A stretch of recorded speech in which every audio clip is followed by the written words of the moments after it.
Good evening, YouTube. It's me, Comic Crack.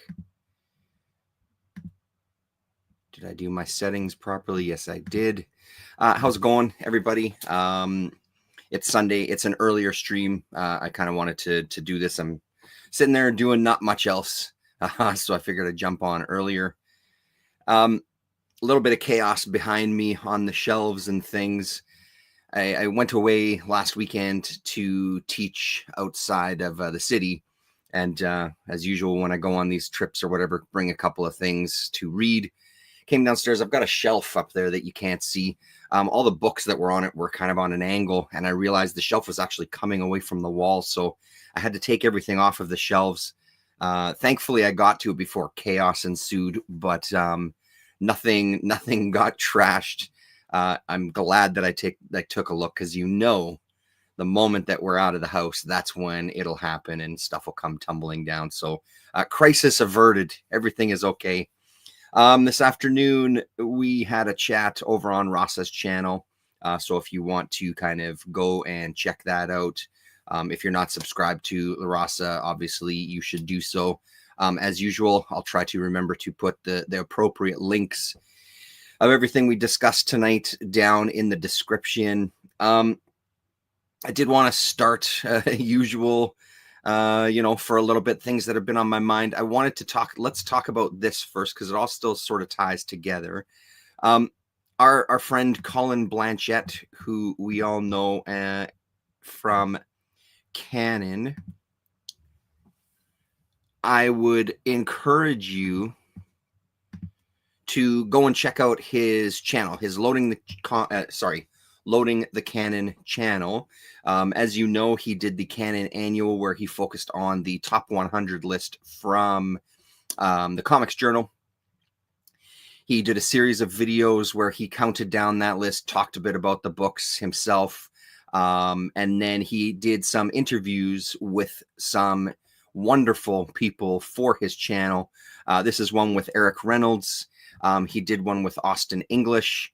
He did one. Let's have a look at the channel to make sure that I give credit for all of the interviews here. Carl Stevens. Let's go this tab here. Where are they? Probably live. Yeah, they were live. Okay, because he pre-recorded them a few weeks ago and has started to kind of put them out there. So there's 4 so far. One with Carl Stevens. That's the newest one that got released. Robert Boyd, Austin English, and Eric Reynolds. I don't know how many more are coming, if there are more coming, but obviously you should be subscribed to Loading the Canon's channel anyway, so you will see these videos as they unfold. Tom Manning, oh, that's a year ago. Okay, so yeah, these are the only 4 recent ones. So I haven't watched the Carl Stevens one yet. I did watch the other 3. They're all fantastic. There was moments in the Austin English one that honestly kind of blew my fucking mind, especially near the end, talking about criticism. And Austin was talking about, if you take a look at how conventions are now, and kind of making that association with criticism versus it now being kind of like commerce and stuff. Amazing comment. Very well said. The beauty of having conversations with people that are steeped into this, they always bring a bit of an insight. It's just, and it's some things that they say that you've sort of maybe felt deep down inside, but don't have the kind of language to put in the way that it gets put by some of these people. So that interview is great. We've talked about Austin English and Domino Comics on this channel a number of times. You all know that I think it's fantastic stuff that's coming out from Domino, or that he's helping kind of get out in the world.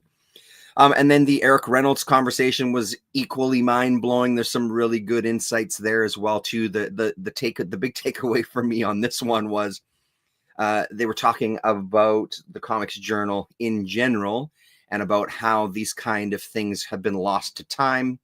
And Eric, again, the comment that I took away from him that kind of boggled my mind was wanting a rich benefactor to come swoop in and fund a process of scanning, I guess, and cataloging all of these Comix Journal issues on a free searchable database, so people can use it as a resource. And right away, my comment was, how do we get started? What should we do? Because that's a fantastic idea.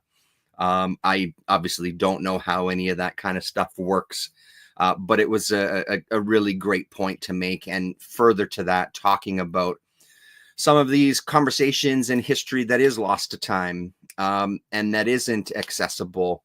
I don't have it close. I don't think. It might be on the bookshelf upstairs. No, that's not true. I would also point to, hey, let's stop this share now. I would point to this book.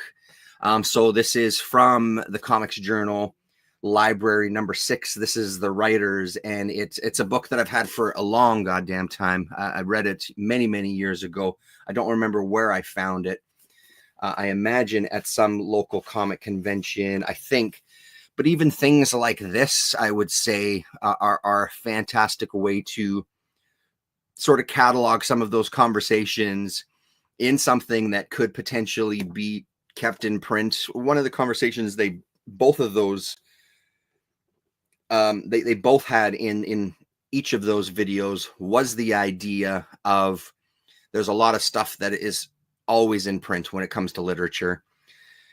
Stuff like this, comics, best of collections, whatever it happens to be, especially around comics, it's hard to keep that stuff in print.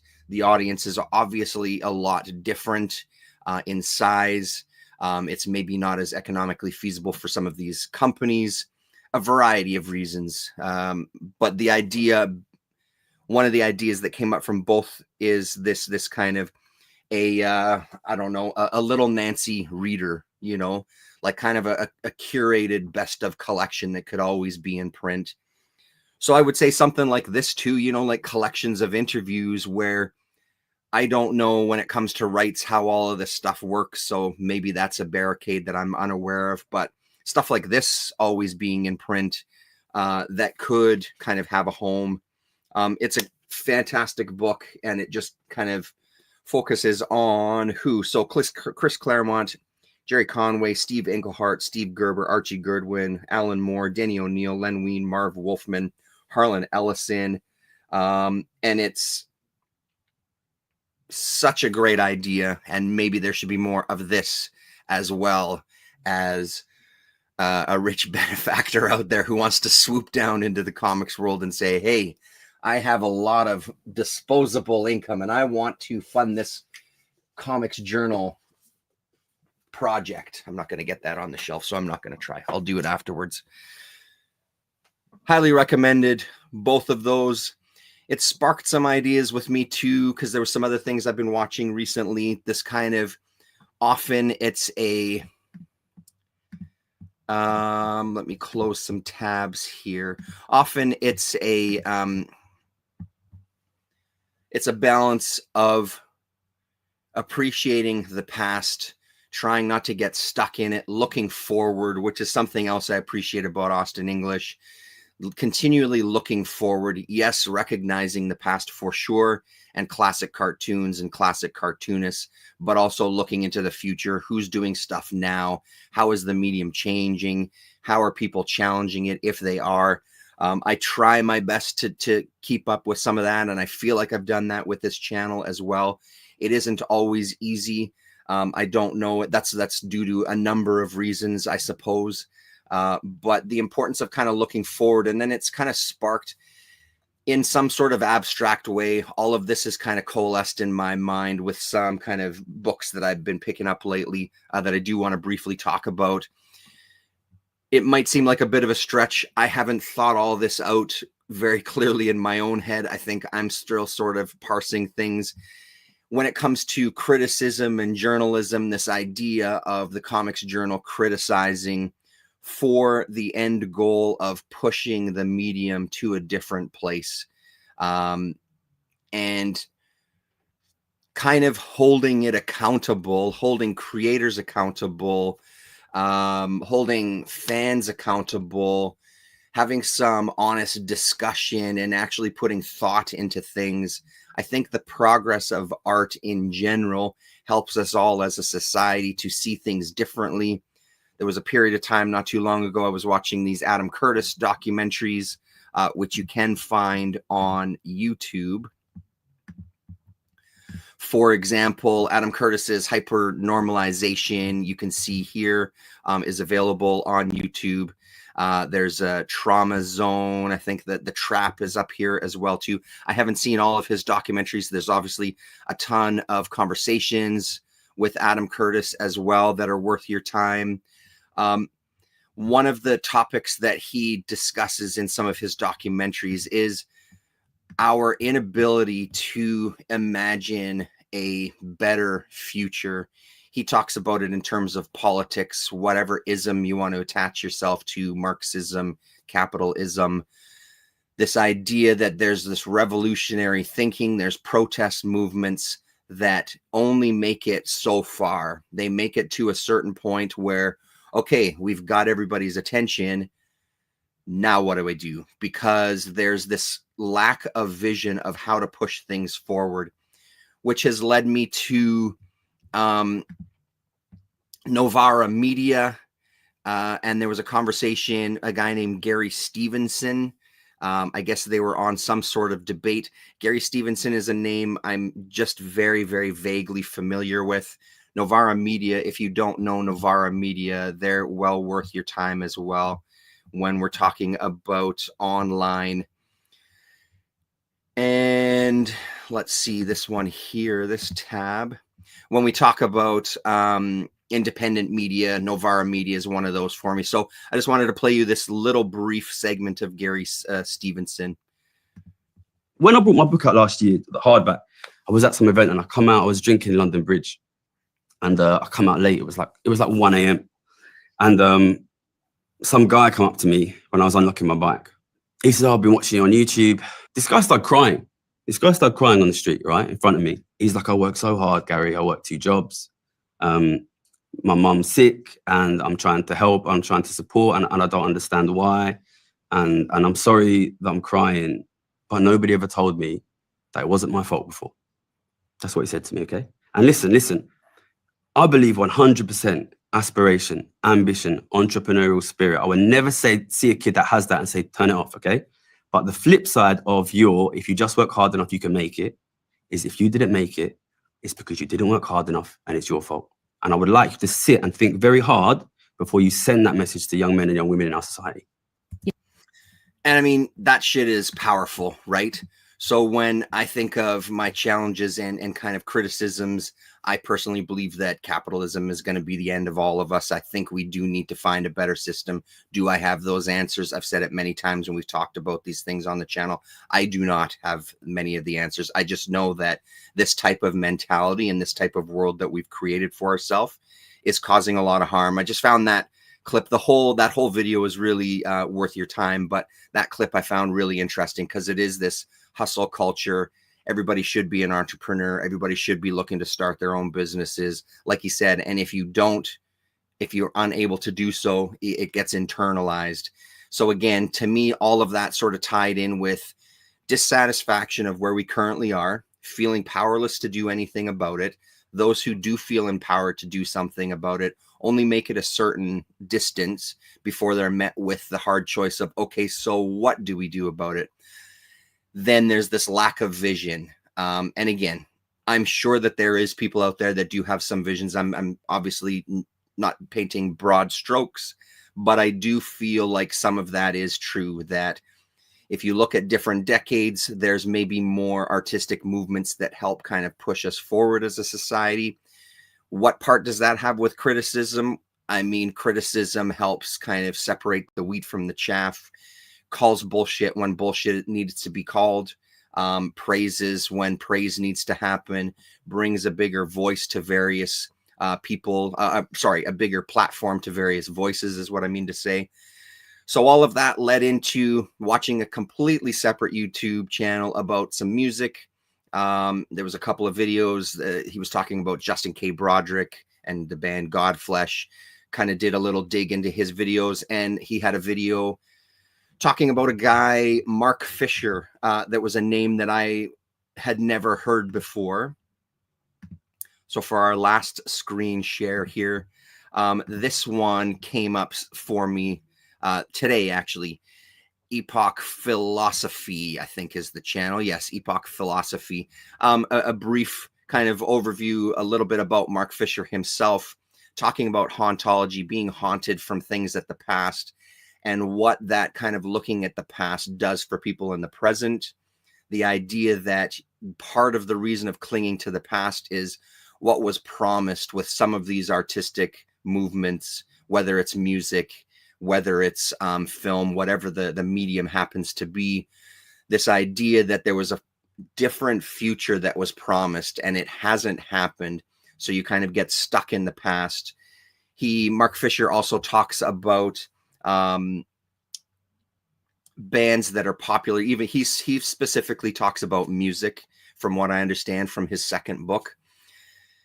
He talks about music in that kind of scope, where you see specific moments in history that music has kind of really changed things culturally. And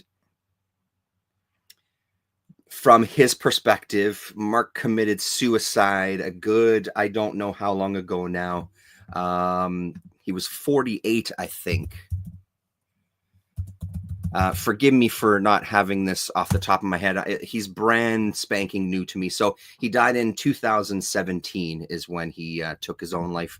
So he talks about music and how different music moments push our society forward. They give us a vision of things. Yes, there's a attachment to the past and they're taking the next step. Obviously, everything has a link to things that came before it, but it is continually about moving forward. In his perspective, when he wrote his second book, the new music that he was seeing was it was really stuck in that self-referential, always looking in the past and staying within the past. So this retro type of feel that things have, where it feels modern, but it's really housed in the past and it's not really giving you anything. It's repackaging the past. And when we talk about commodifying art, like Austin talks about in his conversation with Colin, I feel like some of those ideas exist there as well. What ends up happening potentially is that that commodity of art turns into something like we see with comic conventions, where it's stuck in this loop of just looking at stuff that's come out in the past. Then you have these conventions that are about the movies and cashing in on the Marvel as a name, the old comics. And there isn't a lot of room for comics in general with some of these big conventions. But if they are, they're kind of limited to these bigger companies. A lot of these bigger companies, in order to kind of keep the lights on, are putting out stuff that's come out in the past, collections, etc. So it all sort of ties in my mind. That was really kind of crazy. These kind of different elements, all sort of saying things that, again, I can't say as well. So it got me down this path. So I ended up picking up Mark's first two books. So Capitalist Realism was his first book. Again, I am so late to the game. I'm sure that there's going to be people that are going to make comments. Maudit Part, I imagine that you're going to be in the comments pretty quickly. This was his first book. It was quite a hit. And then that sparked, I picked this one up today. This is Ghosts of My Life. And this one this is writings on depression, hauntology, and lost future. So, pardon me, the video that I screen shared there, this is the book that they sort of focus on in that one. And again, with Mark Fisher, there's a ton of stuff out there. There's a lot of old talks that he was giving. And there's a lot of people that analyze his work. So along with that, I also picked up Albert Camus, the Rebel. It just sounded interesting. I've read a tiny bit of his stuff. We've talked about him here on the channel. It seemed fitting to kind of have this as part of this package of books. So that is going to be my current kind of prose reading as I kind of head down those paths and try to figure out what it is all this stuff is saying to me. Hello, Gore Vidal. Welcome. Struggling to make ends meet is considered a personal failure among many people, unfortunately. Yes, my parents included, when it comes to pull yourself up by your bootstraps, especially when it comes to the indigenous population here in Winnipeg. That's something I've heard from people like my parents and my parents my entire life. Well, all they have to do is pull themselves up by their bootstraps. Why don't they just ... What their problem is ... It's a real... But then I also see people like my wife starting her business, and this idea of this philanthropy, this creating a space for yourself, becoming a brand, creating a product, starting a business. Side hustle is one of my the terms that I fucking hate the most. What's your side hustle? Because everybody who has a job all of a sudden has to have a side hustle to make ends meet. And it's just so goddamn damaging. But again, this is the world that we're currently in. These things are praised. These things are, you're looked as like a better person than other people if you do have a side hustle. Oh, you flip houses on the side. Oh, you do this as a side hustle. Oh, you're starting your own business. Where, first of all, not everybody wants to do that. Second of all, the world can't maintain an existence where everybody has started a business. If everybody starts their own business, who are your fucking customers?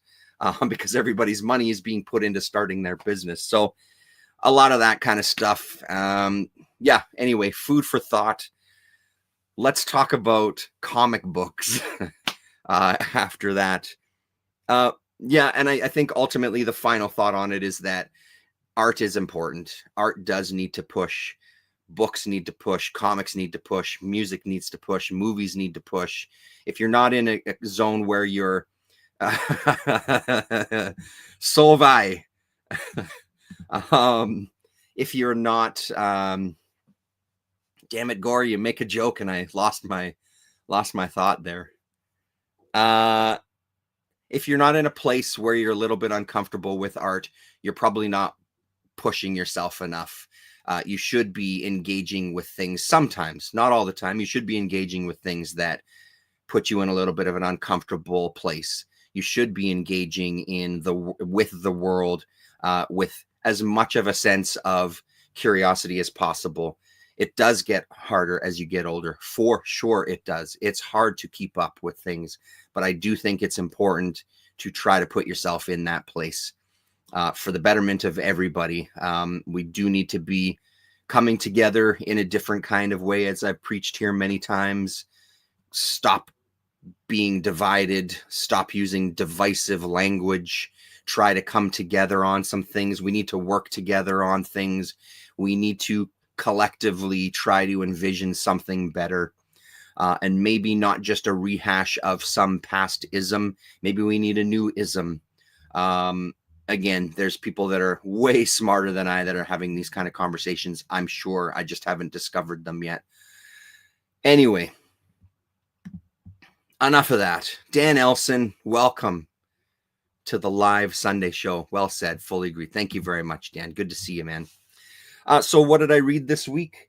Most of what I read was in the past kind of last night and this morning before our chat. I wanted to start with what the thumbnail is. I got the facsimile edition of the Batman Adventures, issue number 12.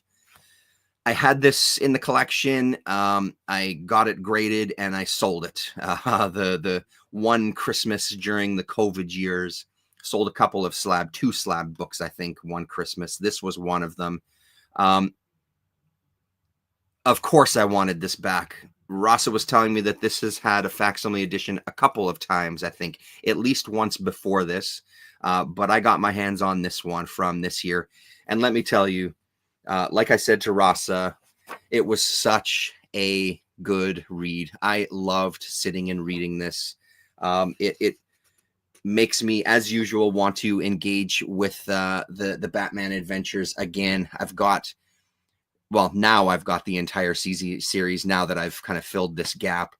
So I've got them all, and I do want to kind of randomly pull out some of those issues and read them again.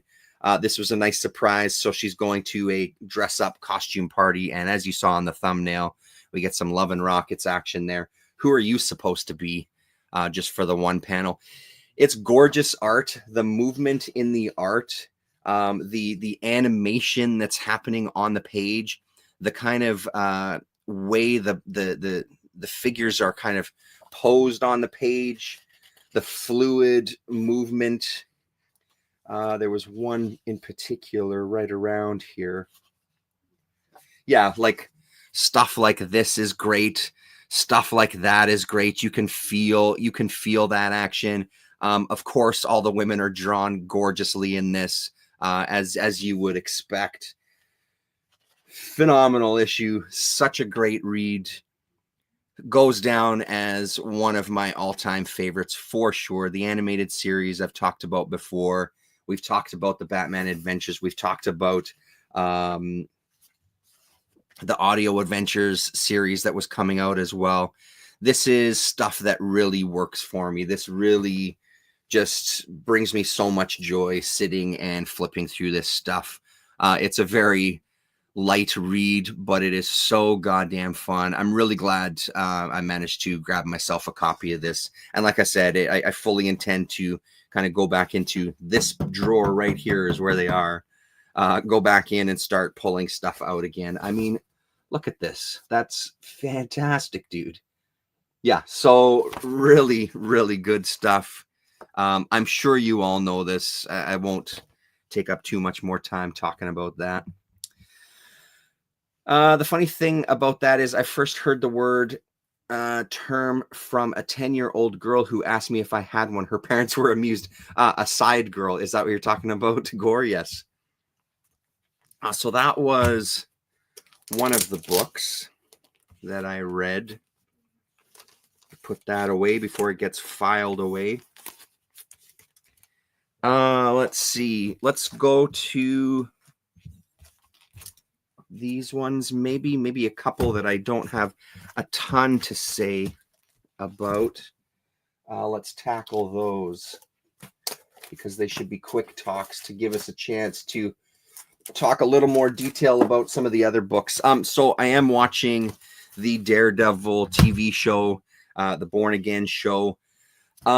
If it wasn't for the fact that I'm just a Daredevil fan in general, and if it wasn't for the fact that I am enjoying the scenes between Kingpin and his wife Vanessa, I think they're both very strong actors. I think they embody those roles pretty good. I would probably have given up on the show. I'm not super crazy about it. It's had its moments that have been good. It's had its moments that I've really just not been into it. At the end, near the end of the 4th episode, that's what my wife said to me, because I guess I was saying something about the show, and she's like, "You're really not into this, are you?" I'm like, "Nah, I guess I'm not. I'm really not feeling it." Not that I had high expectations, but I was excited for it to come back. It's about the same as I feel about this book. I didn't have high expectations. As I've talked about before, it seems like every year I dip my toes into something. So this is Daredevil Unleash Hell.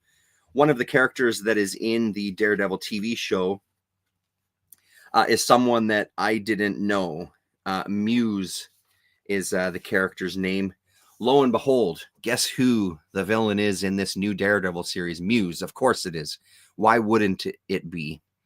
How else are you going to try to con fans of the show into picking up a comic that they're going to have no idea what they're reading and no idea the lineage and no idea how that fits in, and why is Daredevil a girl in this and a boy in the show, and whatever else will happen in the imaginary world of people watching Marvel TV movies and actually going to buy the comics.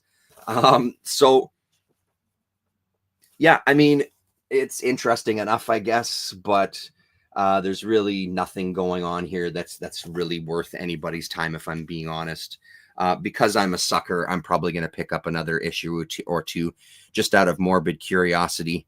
But yeah, there's no need to rush out and grab this.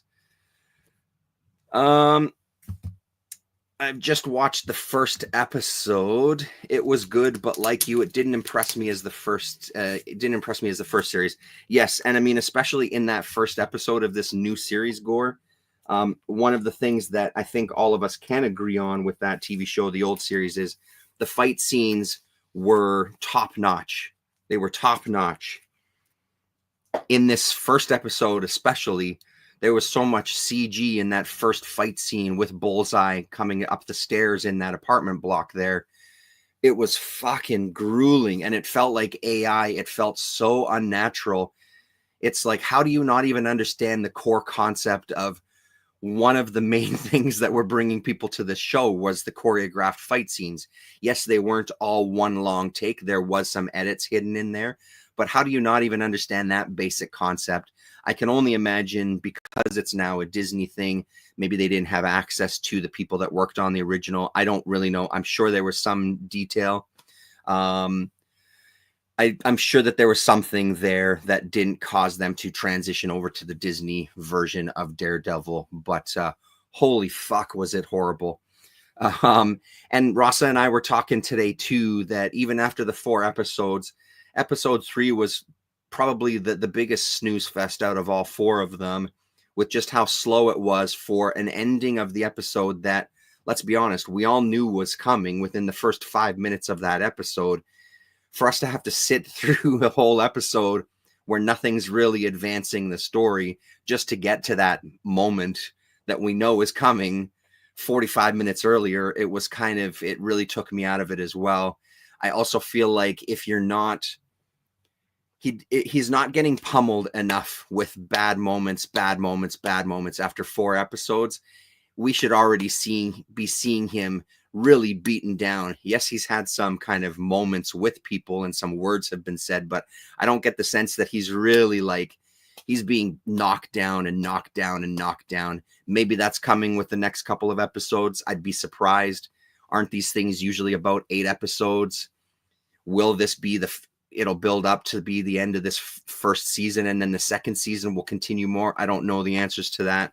I guess we'll all find out at some point. Agree. What is with the CGI? Your guess is as good as mine. I do not know what's with it, but it was fucking atrocious. Another one that I don't have too much to say about. Let's stick with Marvel, I guess. This one I was very curious about because there was some art in here that really appealed to me. This is the Women of Marvel, She-Devils. It's one long story broken up into 3 parts, each with a different creative team. There's your list there. It was the art in the 3rd story. Allison Sampson, story, pencils, and inks, with Chris Peter on colors. That caught my attention when I was flipping through it. So I thought I'd give it a chance to see how it is. And again, it's nothing that you need to kind of run out. Oh, and also, of course, it was a Peach Momoko cover, and that caught my attention as well, too. That was the first thing I noticed before the title. I don't really know what's happening in this. This is the Savage Lands that this takes place. There's some entity that's trying to break through from another dimension, from hell, I think, that's trying to capture the body of a human or an animal to break through. I think where my confusion comes in is it feels like it's been dispatched within this first one until we get the glowing red eye of this little chameleon or lizard. But then that part doesn't continue in this second thing. So I was a little confused by it. The second part had some pretty decent art as well. It wasn't too bad. But like I said, we'll flip to this 3rd story. And of course, it all culminates in I guess, a scene where things get taken care of. It's not really clear that it gets taken care of by the end of the story, but all of a sudden we're in the kind of epilogue where they're having a conversation about some inane shit that I didn't really know what was going on. But this was the art that kind of caught my attention when I was flipping through. I like these layouts. I was curious enough. As I've said before, my pull list is not huge, so it does allow me to kind of try out a couple of these issues if they catch my attention. So I figured, why not? I've got another issue of this Women of Marvel. They did a series where they had Indigenous creators. I've got some of those as well, too. So I think these are always worth looking into. They sort of feel like it's sort of this kind of idea, right? So like this Marvel kind of collection where we get a bunch of different artists and writers to do these short stories, which I think is a great premise, especially if you're going to focus on creators that otherwise have not had a voice in comics. I think it's a really cool idea, and I'm always willing to support it. This one was maybe not the strongest of the ones that I've read. Let's see. Instead, I have been watching The Americans. Yeah, my brother raves about that show. I really should check it out. We watched 1923, that spin-off from Yellowstone. And then we watched Paradise. Is that what it was called? Paradise, which I actually kind of thoroughly enjoyed, to be honest. It takes a bit for me to get into a show, but Paradise I really got a kick out of. I thought there was some really interesting ideas in there. 1923 was pretty goddamn impressive, to be honest. Another one that I was surprised at. I've seen some Yellowstone. I don't have a strong opinion on it either way. There's been good stuff. I like that main crazy lady actress. I think she's a phenomenal actress, like really next level. But I don't have the patience to sit for multiple seasons of Yellowstone. But this 1923 was well worth getting into. I think the second season is currently coming out. So we're watching that as well, too. There's a story. There's a sideline story with this hunter relation who's in Africa and meets this woman, and they kind of start this relationship. They get married, et cetera, et cetera. So they're making their way to America. Their story is the highlight of that series for me. She is incredible in that role. And of course, I don't know names of anybody, actors or characters. Take my word for it. They're really good, though. Both of them are really good. They play off each other really well. So just about everybody at my LCS pulled Hush 2. Oh, I didn't even know there was a Hush 2. 420, hello. Hi, that CGI would be embarrassing by 2000s TV standards even. What the fuck? Yeah, Netflix had great fight choreography as a major strength. If they don't have that, huge loss of quality already. Yeah, 100%. Yes, Rasa was telling me about this. Martian Manhunter with Rodriguez art also comes out this week. I am really looking forward to that. That's the artist from the Zatanna series that I was reading that I loved that art. So I am looking forward to that. When you said sideline, I thought side girl. Yeah, side hustle. Yeah. So that's that one. Godzilla Heist. There's a couple of Godzilla books out.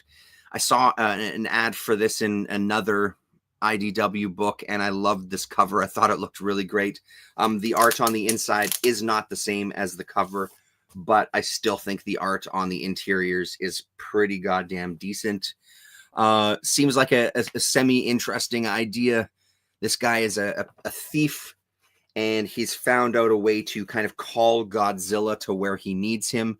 So he basically uses Godzilla as a tool to assist him in his heists. This catches the attention of another group of criminals who basically, they don't give him a choice. You're going to work with us or else we're going to fucking kill you. We get some flashbacks to our main character's childhood. And beyond that, I don't want to say too much else because there is a sort of surprise-ish kind of ending that happens in this one, but not a bad story. It's Godzilla. I don't expect the greatest stories ever told with it. Unless, of course, it's Godzilla -1, then my mind gets blown. But it was fun, really fun issue. I think it's a mini series. I'll probably keep up with it. It caught my attention for sure with this first issue. So that's Godzilla Heist. Yeah, anything Godzilla related sells at the shop. Yeah, I'm sure it does at ours as well too, because there's a number of Godzilla titles out there. Like Godzilla in Chicago, or Godzilla versus Chicago, rather. This one I haven't read. This one I picked up because Caroline Cash, infamous cartoonist from PP Poo Poo fame, does a short in here. And again, it was something that I'd seen already with the advertisement and knew that I had to pick it up. So, but I haven't read this issue yet. It's a bit of a thicker issue with a number of short stories. It's going to be a series, Godzilla versus America. I don't know what the next issue is going to be. I think Caroline Cash is from Chicago as well. So I'm hoping that everywhere that they visit, they try to get maybe an indie cartoonist in on the game so they can cash in, so they can continue to fund their own art. I love seeing people like this in these kind of bigger comics just for that reason. I hope she got paid really fucking well to contribute to this one. I will let you know once I've read it. I'm sure it'll be a halfway decent book. Put that there. What else do I have that I'm not? So this, LahRasa was saying this might be out. This was just a freebie stuff coming out from IDW. I love that cover. I do want to check out this Mothra book. I think that it's out already. I don't remember seeing it on the shelf, so I may have to take another look if I get to that shop this week. I just don't know if I'm going to get there this week. So I'll leave that one there as a reminder as well. I haven't read this yet, but I did finally pick up the newest Usagi Yojimbo. Really looking forward to getting into this one. I know that it's going to be good. It's a no-brainer. Let's see. What did I miss here? I just put that Zatanna hardcover on layaway at my LCS today based on your recommendation. Oh, that's killer. I'm glad to hear that, Dan. I hope you like it. I enjoyed it, Dan. Also, thanks to Terrence. Yeah, Beauty. I'm glad you guys liked it, or I'm glad you liked it, Gore, and I hope you do, Dan, because I thought it was fun. Even, like I said, mainly due to the art. I thought the art was incredible on that. Am I missing something here? I thought I had... Ring-a-ding-ding. What am I doing? Where did they go? Oh, they're right here in front of my stupid face. Okay. Just a couple of more comics to talk about here. Another in the just minor words to say about it is issue 7 of the Jason Aaron Teenage Mutant Ninja Turtles run. Again, got to give a shout out to LahRasa for sticking with it. I packed it in after issue 4 and had zero intention of picking it up. She started talking about... when she started talking about issue 6, that caught my attention again. And I'm glad that I dipped back in. I enjoyed issue 5. 6 got even better. 7 gets even better. This now feels like a book that I can get behind. The art is stellar here. There's your credits are Juan Ferreira, Jason Aaron as writer. And boy, oh boy, is this some good art.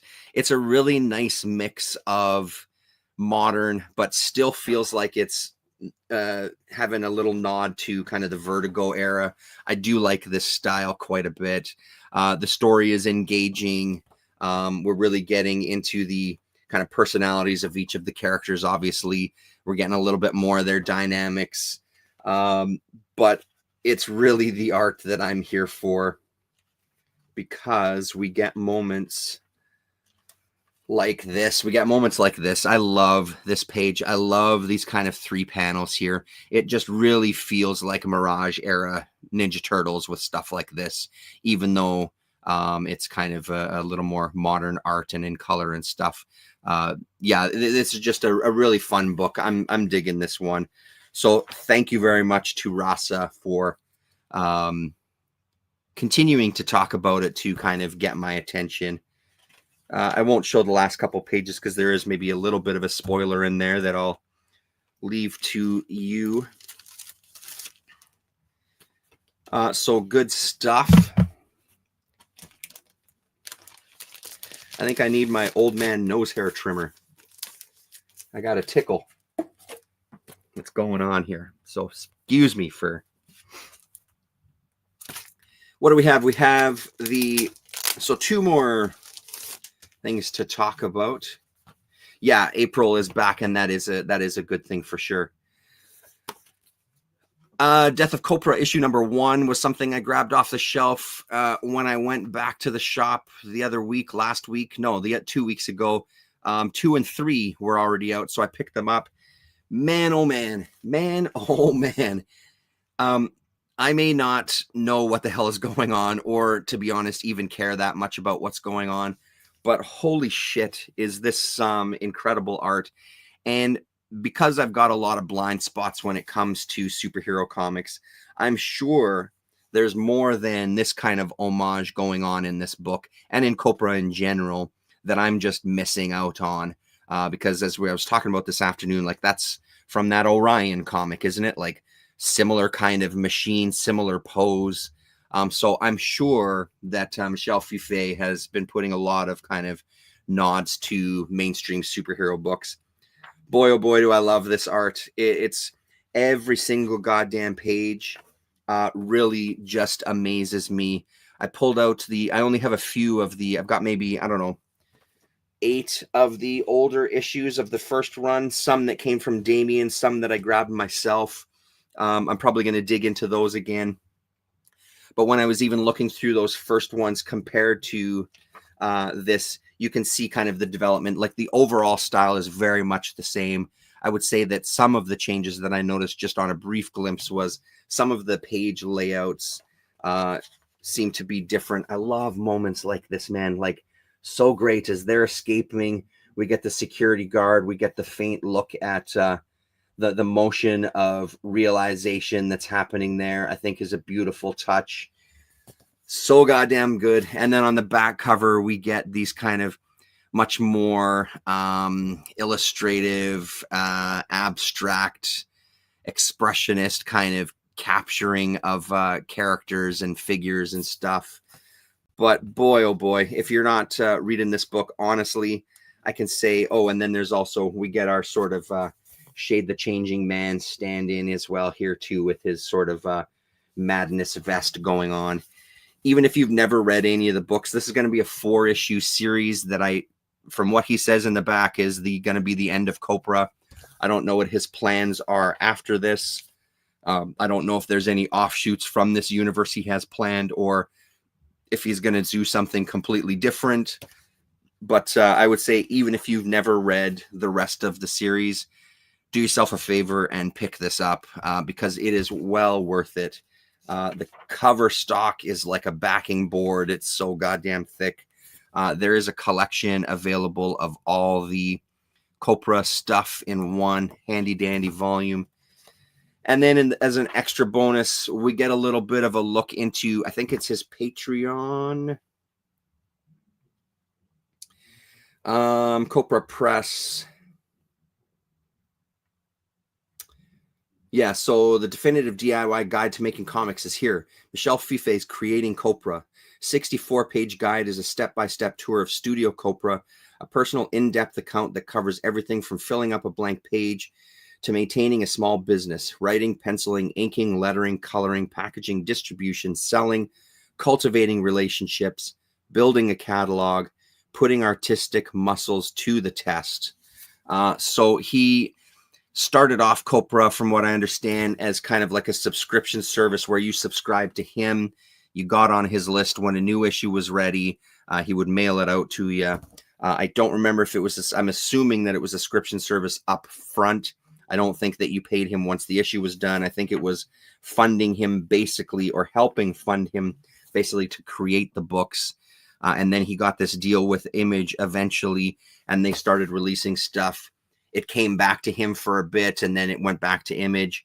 So either way, this is kind of the end of Copra, potentially.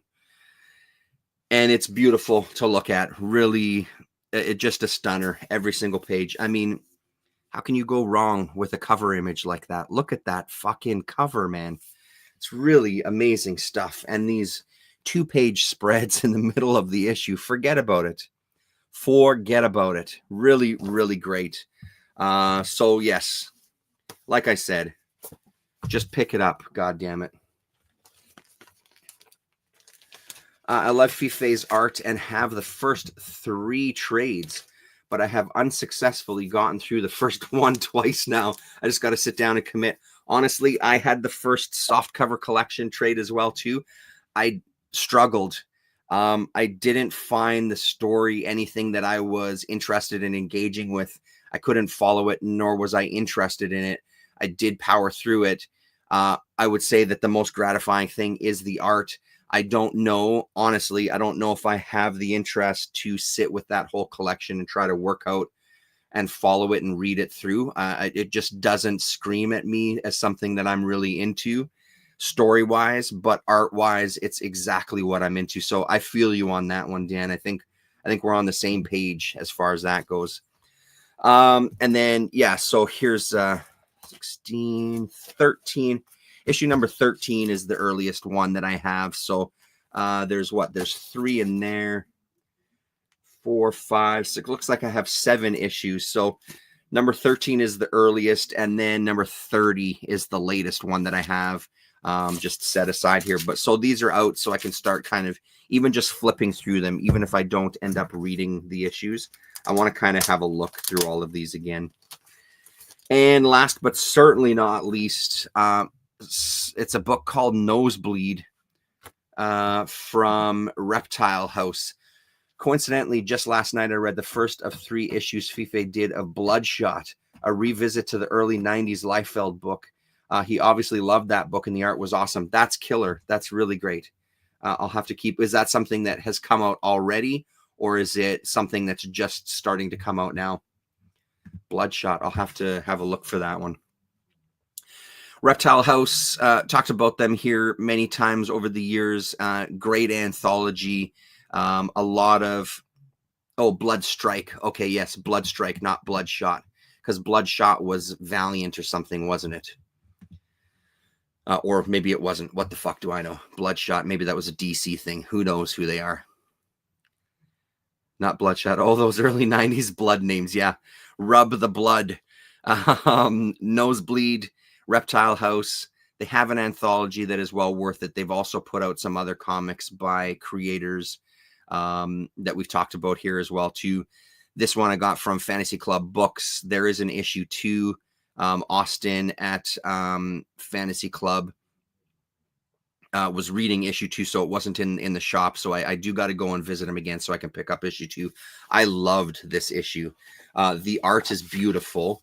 The cover, front and back, are gorgeous with this sort of shiny purple ink on, again, a really nice cover stock that actually feels like a cover. The interior art is beautiful on these off-white pages, all in black and white. And we open up right away to a fist fight where one guy is just getting fucking pummeled. When he finally lets off, we start seeing this guy's getting a nosebleed, and our guy that was getting the shit kicked out of him is looking pretty intense. Our bad guy of the story starts to kind of scream in pain until finally, fucking pow, his head explodes. And that's the first 2 pages of issue number 1. And it kind of starts unfolding from there as we start to get introduced to each of the characters and their little group and what their relation is to each other and what the hell is going on. A really nice build up in this issue till we get to the end where we get another realization that's going to set us on a different path. I really like this a hell of a lot. And Austin said that he had said, even if you don't get much out of this issue, he suggested try issue 2 because things really kind of ramp up for issue 2.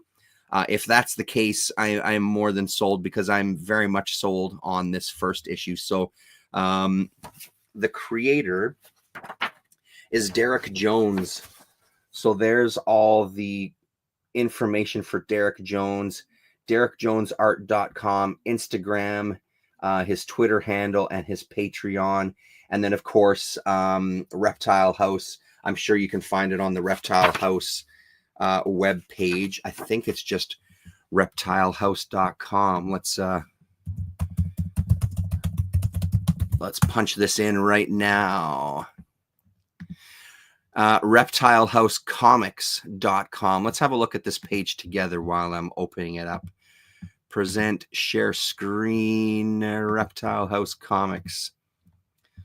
So, yeah, here we go. There's issue number 2. There's a 2025 calendar, that Rizzo calendar that's sold out. Desert Rats is another one that he had in the shop. Mick Bunch, is it Mick Bunch or Nick Bunch? Mick Bunch, who appeared in Reptile House Anthology and then had a comic as well too about a band, Cyanide Swamp. Round World Thinking, I don't know that one. There's another print. Yeah, there's Desert Rats there again. Yeah, so then there's Nosebleed issue 1. And then here's the anthology. So what are we up to? Issue 12. And Cyanide Swamp. I've got this Cyanide Swamp, which is another anthology. Blank Frames is, I've got this one as well to Nicole Rodriguez, which is a pretty solid book. Yes, so there's a Glass Chamber, which I also have. Amazing issue there. Looks like a lot of stuff is sold out, which I'm glad to see, honestly. This one has Roger Binion doing some art in this Reptile house, including this cover. I can't remember if Binion has something inside as well, too. Yeah, and then here's the early stuff all the way back to issue number 1. Yes, there it was. So it's Bloodhorn. This was the other Nick Bunch book, Bloodhorn. Looks like some shirts. So there you go. And then a list of retailers. A few places in Philly, New York, Baltimore, Buffalo, Chicago, San Fran, Berlin, Domino Books. And then a list of contributors here as well, too, so you can get some more information on everybody. So Reptile House Comics with an X.com. And if you live anywhere here, there's some other places you can get stuff. So well worth checking out. Wow, this looks killer. Is that brand new? Yeah, not brand new, but newish anyway. As I'm sure you saw there, there's no... Is there any details inside here? No details as far as when this came out. I imagine it was at some point last year. Looks like a really sweet publisher. I've got to hit up that site. Yeah, thanks for sharing. No problem, Dan. Anytime. Yeah, so that is it. That's all that I've read. Stay tuned this week. Fingers crossed. There might be something coming in the mail. There might be. A little teaser. We've had a package from this wonderful individual. We praised him in the past, and we dedicated a holiday to him in the past. So there's something coming in the mail. It'll probably be some sort of giant box. You'll probably not see my face. We'll get the old camera angle where we're looking down at the Comic Crack table as we do an unboxing and talk about something. So I'm hoping that's here middle of the week. We'll see if I have time to do a video, but that's what you can look forward to during the week. I'm super fucking excited about it. I haven't had a chance to really go digging in back issue bins for quite a while, so this will be kind of filling that need. There is a mini comic convention coming up next weekend, I think Saturday. I just honestly don't know if I can make it. We have a meeting happening on Saturday, plus funds are a little tighter these days, so I don't think I can justify going out and dropping some cold hard cash at a comic convention, although I am really missing it because I've missed quite a few of the local cons for similar reasons. So yeah. What do we got here? Can't wait for that. I have a book I want to send you as well, if there's any way I can find your email. I may have put it out there before, Dan. Are you on social media? Are you on like the Instagrams or the Twitters or anything like that? Because if you are, I can hit you up there. And I would love to receive whatever you want to send and know that I will send you stuff in return, whether you like it or not. So make sure that you put your return address on it, because I do have a little mini stockpile. You're on nothing. Okay, understood. So my last name is Fuller, and then there's a period, and then it'll be Terrence. I'm just going to write it in here, and then I'm going to delete it so it doesn't show up in the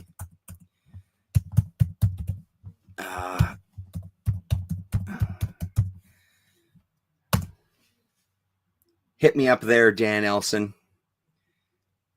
And all you trolls and all you advertisers that are there, jump on that email address quick, because it's going to get deleted in 5, 4, 3. Hopefully you got that there, Dan, because here it goes. It's going to disappear right now. There you go. No, thank you, Dan. Get in touch. Let's chat. Anyway, that's it, everybody. Thanks very much for coming to hang out. It's always great to see you. Eliza, sorry, I missed this comment. Hello, Eliza. I meant to reach out to you as well. I'm coming to Vancouver for a union thing I think we're only there for 2 days. I don't think I have a ton of time, but I wanted to hit you up on Twitter. I have to find the information of where I'm staying because I'm hoping you can kind of point me to.